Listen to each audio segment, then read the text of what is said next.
जत्रच वार निघालं हे गाव सार भैरवनाथाच्या पायाशी जमली समधी लेकर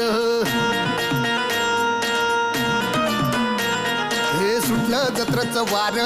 निघालं हे गाव सार भैरवनाथाच्या पायाशी जमली समधी लेकर रंगला कुस्तीचा फड पायपी होतो या जड ह्या लाल मातीत होत या चालन अवघड